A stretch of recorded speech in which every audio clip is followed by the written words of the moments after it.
चलो चलो जल्दी से, जल्दी आ जाओ मैदान में, देर मत करो।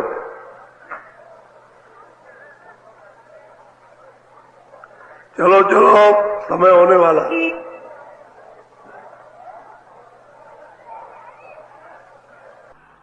जल्दी निकल आओ, जल्दी। आज बहुत अच्छा सुनाऊंगा, आपकी समझ में आएगा। ये बात धीरे धीरे बहुत समय के बाद समझ में आती है। इतनी मेहनत मशक्कत, मोह ममता, प्यार, काम, क्रोध, अहंकार, ये सब जगत में लगकर जो करते हैं वो तो उसमें अपने को कुछ नहीं मिलता। जो हमने पीछे किया उसका ये वो प्रारब्ध का मिल गया, तो आगे कर्म कर रहे तो पता नहीं क्या क्या मिलेगा। अपने को तो याद नहीं है कि क्या क्या हमने किया और क्या निकलेगा हमारे लेखे जोखे में। लेकिन यह है कि आपके हाथ कुछ नहीं पड़ रहा। तो ये संसार के थोड़े दिन थे। अब अपना काम जो महापुरुषों ने बताया कि भाई सूरत को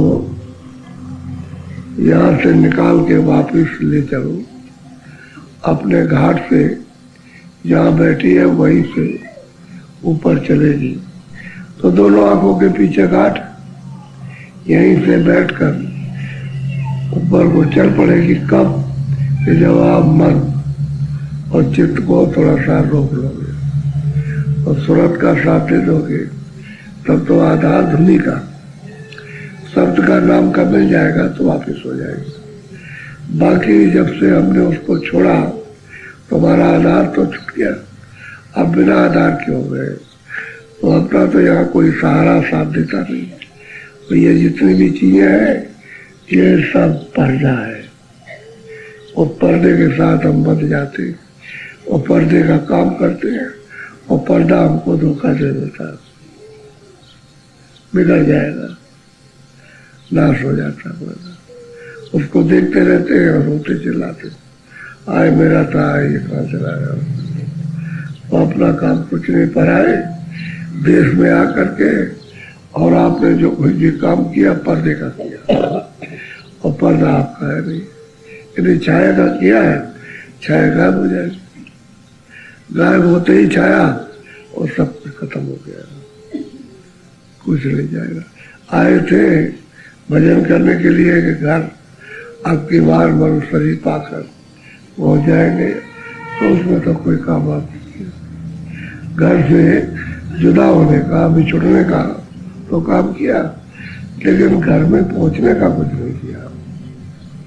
इसलिए हम समझ लेकर के हम सब पड़े रहे और ये सब काम करते रहे। बोलो।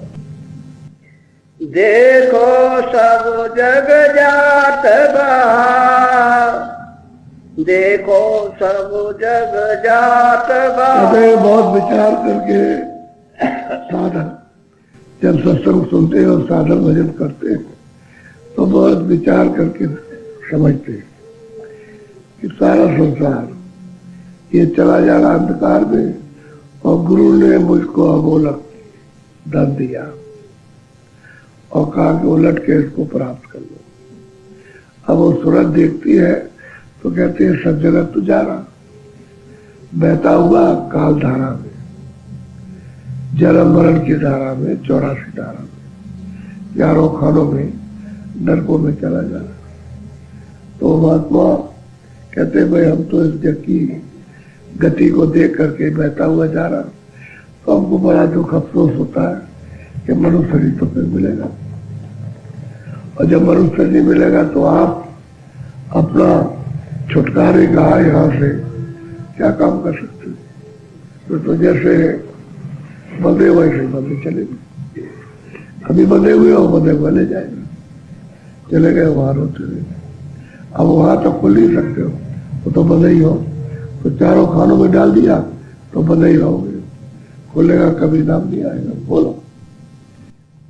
देखी देखी मैं कतिया जग की, बार बार यूं वर्ण का। और ये देख करके दृश्य किसका, मनुष्यों का, इस संसार जो चाल चल रहे हो दुनियादारों की, उसको देख देख करके हमने बहुत कुछ विधियों से जगाने उसमें लाने के लिए कहा, लेकिन इनको होश आता ही नहीं। कितना इनको चिताओ, जगाओ, बताओ, बस सो रहे सब। कुछ मोर के सारा रात्रि हो, सब के सब सो रहे। तो हम फिर भी इनको ये सुनाए जाते हैं कि कोई न कोई जाग जाए। एक ही जगह, दो जगह, चार जगह, 100 जगह, सब तो जा रहे। बोलो। चारों जुग 84 भोगी, अति दुख पाया नरक। कहते हैं कि सतयुग रहा, उसमें 84 भोगी, त्रेता रहा तो भोगी, और द्वापर रहा तो भोगी। कई युग में अत्यंत दुख 84 में जीवों को मिलता है। पशु पक्षियों को बहुत कष्ट, बहुत उनके साथ जुल्म होता है। दिन भर काम करते हैं, रात को भी काम करते हैं, खाना नहीं पाते हैं, पानी नहीं, कभी बेटाइम दे दिया, कभी कुछ किया, दवा दारू समझ में नहीं आती है तो नहीं करते, और रोते चिल्लाते रहते हैं, जवान से कह नहीं सकते हैं। अब उनको कोई समझ ले तो समझ ले। तो कहते हैं हमने चारों जुग 84 में अति दुख पाया, और हमारा छुटकारा वहां क्या होगा जब यहाँ नहीं हुआ। मनुष्य शरीर पा करके नहीं हो सका तो बाकी उन शरीर में छुटकारा। बोलो। जन्म जन्म दुख पावत कोई बीते, एक छिन कहीं न चैन। और कहते हैं कि 84 में गए तो जलन, अभी मरे फिर जल में, फिर मरे और फिर जल। कहते हैं अति दुख पाया, जो हमने भोग भोगे वो कह नहीं सकते। इस तरह का अस्तित्व में तकलीफ उठाई, और कहने की बात भी नहीं। और मनुष्य जिसमें फंसा हुआ हो उसी में फंसा हुआ, उसे रोज कहो जरा कम करो, थोड़ा सा भजन करो, जरा प्लीज कम करो, प्रेम कम करो, क्रोध कम करो, लोभ मोह कम करो, थोड़ा सा संसार का थोड़े ढीले हो जाओ, इसको अभाव में लाओ, तो ये ज्यादा श्रद्धा में रखो, श्रद्धा रखो अपनी जीवात्मा के चुराने में, भजन में। तो सुनते ही नहीं, कितना कहा जाए, बार बार बार बार बात कही, फिर घूम के वही भागते, संसार दे दिए, ये दे दिए, उसको दे दिए, ऐसा कर दिए, नौकरी मिल जाए, तरक्की मिल जाए, रुपया पैसा मिल जाए, ये मिल जाए, लड़का ठीक हो जाए, जवाई ठीक हो जाए, स्त्री ये हो जाए, वो रात दिन बात, और फिर पीटते रहते। और कहते हैं चारों जुग 84। उपाय तो आपने चारों जुग में, सतयुग में भी किया, त्रेता में भी किया, द्वापर में, कलयुग में, लेकिन कुछ नहीं। अति दुख पाया, और कहीं चैन नहीं मिला, कहीं पर आराम नहीं मिला कि टिकाव हो जाए। इधर में चलो ठीक है, मनुष्य समझ में आया, वहां भी आराम नहीं, यहाँ भी आराम नहीं। एक ना एक बखेड़ा, एक ना एक तकलीफ, एक ना एक पीड़ा, एक ना एक रोग, एक ना एक कमी, एक ना एक मतलब झगड़ा झंझट, ये सब लगा हुआ। यहाँ भी सब नहीं है, वहां भी जो था सुख भजन में वो किया नहीं। वो भजन करने कराने वालों के पास गए, जो भजन करते और कराते उनके पास पहुंची। और अगर कभी सामने आए भी हो तो सुना नहीं, उसको समझा नहीं, तो फिर क्या करेंगे आप? बोलो। बाप को न बस विपता भोगी, नहीं सतगुरु का चरण। कहते हैं भाई तुमने कभी पाप किए, कभी पुण्य किए, अनजान में पाप, अनजान में पुण्य। जान करके तो फिर कुछ नहीं कर सकते हो, अनजाने पाप करते हो, अनजाने पुण्य करते हो, और इस पाप पुण्य में फिर उसी का फल मिलता है। तो इसमें फिर उद्विग्नता में, मुसीबत में फंसे तो फिर कहीं भी सुख नहीं, सुख है, सुख तो है ही नहीं। जब सुख ढूंढ रहे हो, आनंद ढूंढ रहे हो, शांति ढूंढ रहे हो, तो इसमें तो शांति है, सुख है। जब यहाँ हो तब तो कहा जाए। महात्मा फौरन कहते, अगर कहीं मट्टी में, पेड़ों में, कहीं किसी जगह पर, पहाड़ों में छुपा होता तो फौरन बताते कि यहाँ है, वहां मिलेगा। तो यहाँ कहीं है ही नहीं। वो तो मतलब ये है कि आनंद, सुख, शांति तुम्हारे मनुष्य रूपी मंदिर घाट पर जहाँ जीवात्मा बैठी वहां मिलेगी, तो वहां तुम बैठते नहीं। फिर जो सच्चा भजन है उसको तुम करते नहीं हो, जबकि कलयुग में सुलभ कर दिया कि सब कर सकते हैं आराम से और कोई तकलीफ नहीं। तो त्रेता का खंडित कर दिया और सतयुग का भी और द्वापर का भी। अब कलयुग का बताया कि कलयुग सुलभ है। तो कलयुग का जो सुलभ साधन स्त्री पुरुष के लिए समझ नहीं पाए कि साधन, उसको जान नहीं पाए। उस क्रिया को आप जानते हुए नहीं कैसे कराई जाती, तो उसको करते रहते हो अपनी समझ से, उसमें कोई सुनता नहीं। तो मतलब है कि अपने कर्मों की, पाप उनकी, ये तरह तरह की सुख, जिसको आप सुख नहीं है उसको आप समझ करके करते रहे और बस मिलता रहा तुमको पाप का फल और रोते चिल्लाते रहे। अब बचाव कौन करे? बचाने के लिए तो तुमको कोई रिश्तेदार घर वाला हो गया, वो तो कोई गया नहीं बचा। जब उनको अर्जुन, कृष्ण के साथ अर्जुन, भीम, नकुल, सहदेव, उनके भी तो लड़के बच्चे, गंधारी के तो 101 थे, वो भी बचाने के लिए जा सकते। ये सब दुख चिंता पाप उनकी हमको यहाँ मिली। अगर पुण्य बन गया तो मिल जाएगा, लेकिन उसमें भी सुख नहीं, और पाप मिलेगा तो उसको तो है, वो तो दुखी था। लेकिन पुण्य में भी सुख नहीं मिला, आनंद नहीं मिला, आराम नहीं मिला, उसमें हाव हाव करते रहे, बस हाव चलती रही। तो की तबाह हो गया, बस ये ले आओ, ये ले आओ, ये ले आओ, उसमें भी आग लगी नहीं। जितना रूपी, यानी मतलब यह कि अग्नि ने सब शरीर जला दिया, जितना लगी अब बुझ सकती नहीं, उसमें भी हवा करते रहे और पशु पंछियों की तरह से अज्ञान में दौड़ते रहे। हाथ कुछ नहीं पड़ा, वे पीछे रोटे, ये क्या हो गया, अरे ये क्या हो गया, कोई किसी का काम बोलो। अब यह देह मिली, फिर वो कहते हैं कि ये चारों युग तुमने 84 भोगी और पाप उनकी तुमने विपदा उठाई। क्यों ऐसा किया? कि सतगुरु का चरण नहीं पड़ा। और जानकार सतगुरु जिन्होंने प्रभु को प्राप्त किया वो नहीं, उन्हीं के खोजने के लिए तो किताबों में इशारा किया है कि उनकी खोज करो, वो कहीं न कहीं मिल जाए, तभी तो मिलता।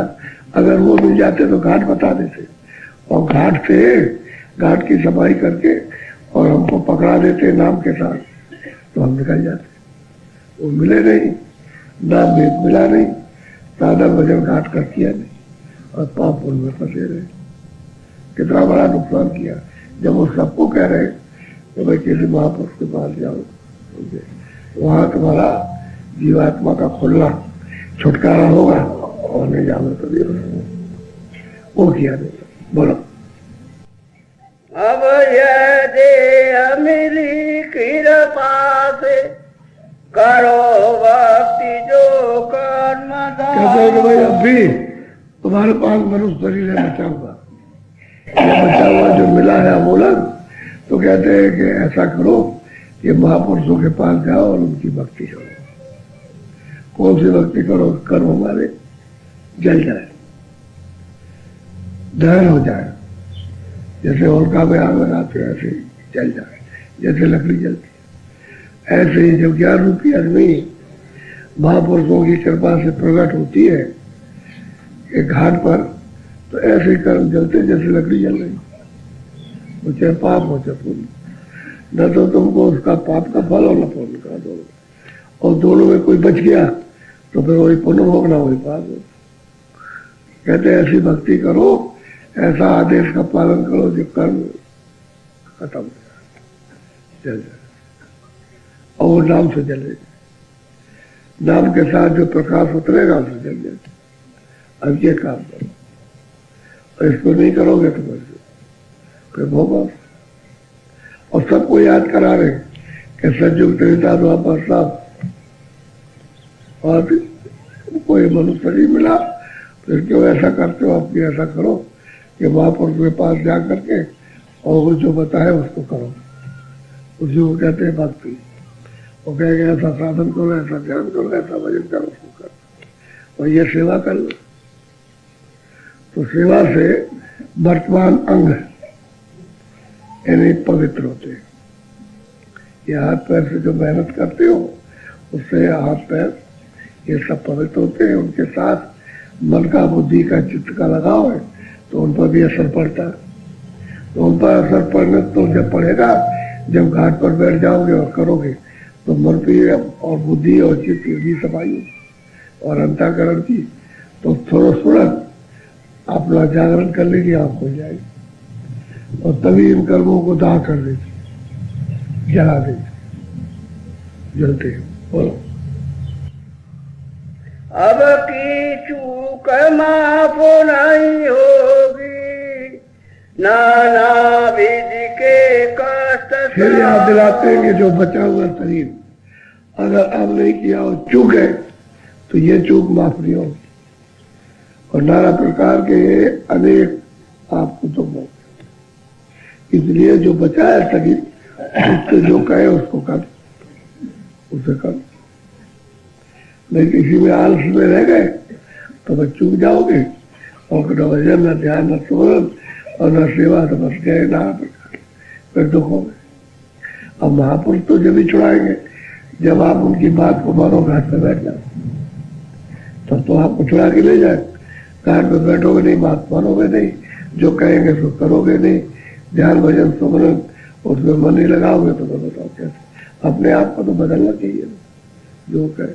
जब उनका कहा मानने लगो तो बस ये है किसी की बात किसी से पलट जाओ, किसी से उलट जाओगे। जगत काम की तरफ से, जगत भावना की तरफ से इस पाप को उलट जाओगे, तब जाके जीव का छुटकारा होता था। गफलत छोड़े भुलाओ जग को, नाम अमर भगो। कहता है कि जिस गफलत में, जिस लापरवाही में जगत को अपना मान रहे हो, इसको भुलाओ, और जो महापुरुष नाम का अमर यानी नाम का नशा पिलाए उसको पियो। तो नाम का नशा, नाम का अमल घाट पर आपको पीने को मिलेगा। तो घाट खुले दो, घाट को साफ करो, तुरंत मन को वहां लगा के उसकी सफाई करो। घाट खुलेगा तो नाम का नशा पीने को मिलेगा। ये गफलत अब छोड़ो। जैसे अभी एक बात बताता हूँ, मैं यहाँ 1:30 बजे आ गया रात, 12:30 बजे मुँह हाथ धोकर के सब तैयार होकर के बैठा था, इंतजार कर रहा था कि समय हो घंटी बजे और घंटी बजते हम पहुंच जाए। तो हम घंटी बजने के पहले ही पहुंच गए। अच्छा, तो आप मतलब यह है कहा कि पैदल कोई नहीं जाएगा, सेवा में चलेंगे वहां जहाँ सेवा हो रही। तो आप आए और उनसे कहा था कि सवारी पहुंचा के फिर आ जाएगी, वे चले जाए, यही रहना। तो आप यहाँ आए, इधर उधर प्रक्रिया भी लेते और सुबह वहां सेवा हो रही है, तब तक यहाँ प्रार्थना बहुत रहे, यहाँ बहुत बैठे हुए, नहीं क्या आलस और सेवा उत्साह से करते, आलस खत्म, उसी में तो खत्म होता है। हमने कहा एक देवी से, यहाँ तो आके चिल्लाई कि हमको तकलीफ होती है। मैंने ये बता, वहाँ जब सेवा करती है तो क्यों तकलीफ में करती है? कहे वहां तो नहीं रहता, वहां तो तकलीफ नहीं होती। तो मैंने कहा तो ऐसी तकलीफ रफा दफा हो जाएगी, अब धीरे धीरे कटेगी ना। कि एकाएक ऐसे ही होता है कि वहां करो कुछ पता नहीं चले, और यहाँ हो तो थोड़ा थोड़ा तुमको 30 मारती है, भजन करो भजन करो। वो जो तकलीफ है तुम्हारी सहयोगी है कि तुम पीड़ा में मालिक को याद करने लगे, उसको नहीं समझते। तो आलस आ गया, रह गए, सोते रहे, हम तो गए। चले गए। ऐसा नहीं, जब आदेश हुआ हम तुम्हारे साथ हैं, वहां गए, वहां पर साथ आए, भाग के नहीं चले आए, वही साथ रहे और चलते फिरते रहे आगे पीछे। तब से तो आपको जान आलस हो गई, इसलिए आलस में तो बर्बाद किया। तुम सुबह सो जाते हो और दिन को सो गए और रात को सो गए और सोते रह गए और भजन सुन रहे, तुमने कुछ नहीं किया, समझ गए, न इधर के न उधर के। और ये आदत छुड़ाई जाए तो अगर आप छोड़ना चाहो तो आपका आदत चला जाए। नींद को तो टालनी चाहिए, नींद ही तो माँ मतलब विघ्न कारक है, और नींद को टाल दो तो फिर भजन भी मतलब बनने लगे। और नींद आ जाती है तो भजन नहीं बनता, मन वहां लगेगा नहीं। अच्छा, बुद्धि कोई काम नहीं करेगी, अगर सूरत क्या कर सकती है उसमें, शरीर को आदत लगे, सो गए। अपनी आदत को छुड़ाना चाहिए कि भाई घर में तो सोते थे, यहाँ चलो छुड़ा, चलो जरा आदत डाल दे। तो देखो जाते लोग जो मतलब ये तैयार यहाँ मौजूद रहते हैं, ऐसे जहाँ सब आए बस बैठ के चल दिए, उनकी आदत छूट गई। ऐसे ही काम बनता है। तो हम पूछ रहे थे कभी कभी कि भाई जो तुम सेवा कर रहे हो तो तुमको तकलीफ है? इस वक्त तो नहीं, जब वहां जाएंगे तब तकलीफ। तो हमने तो फायदा उसी में है, लोग बता रहे हैं कि तुम मेरा भजन करो तो मैं चली जाओ, और भजन नहीं करोगे तो मैं पीछे लगी रहूं। क्यों? कि तुमने कर्म किया, जो बुरा कर्म किया उससे मैं पीछे लगी। तो अब तुम भजन कर लो, तुमको बताया जा रहा, तुमको जगा रही है तकलीफ, जगा रही पीड़ा। और भारतीय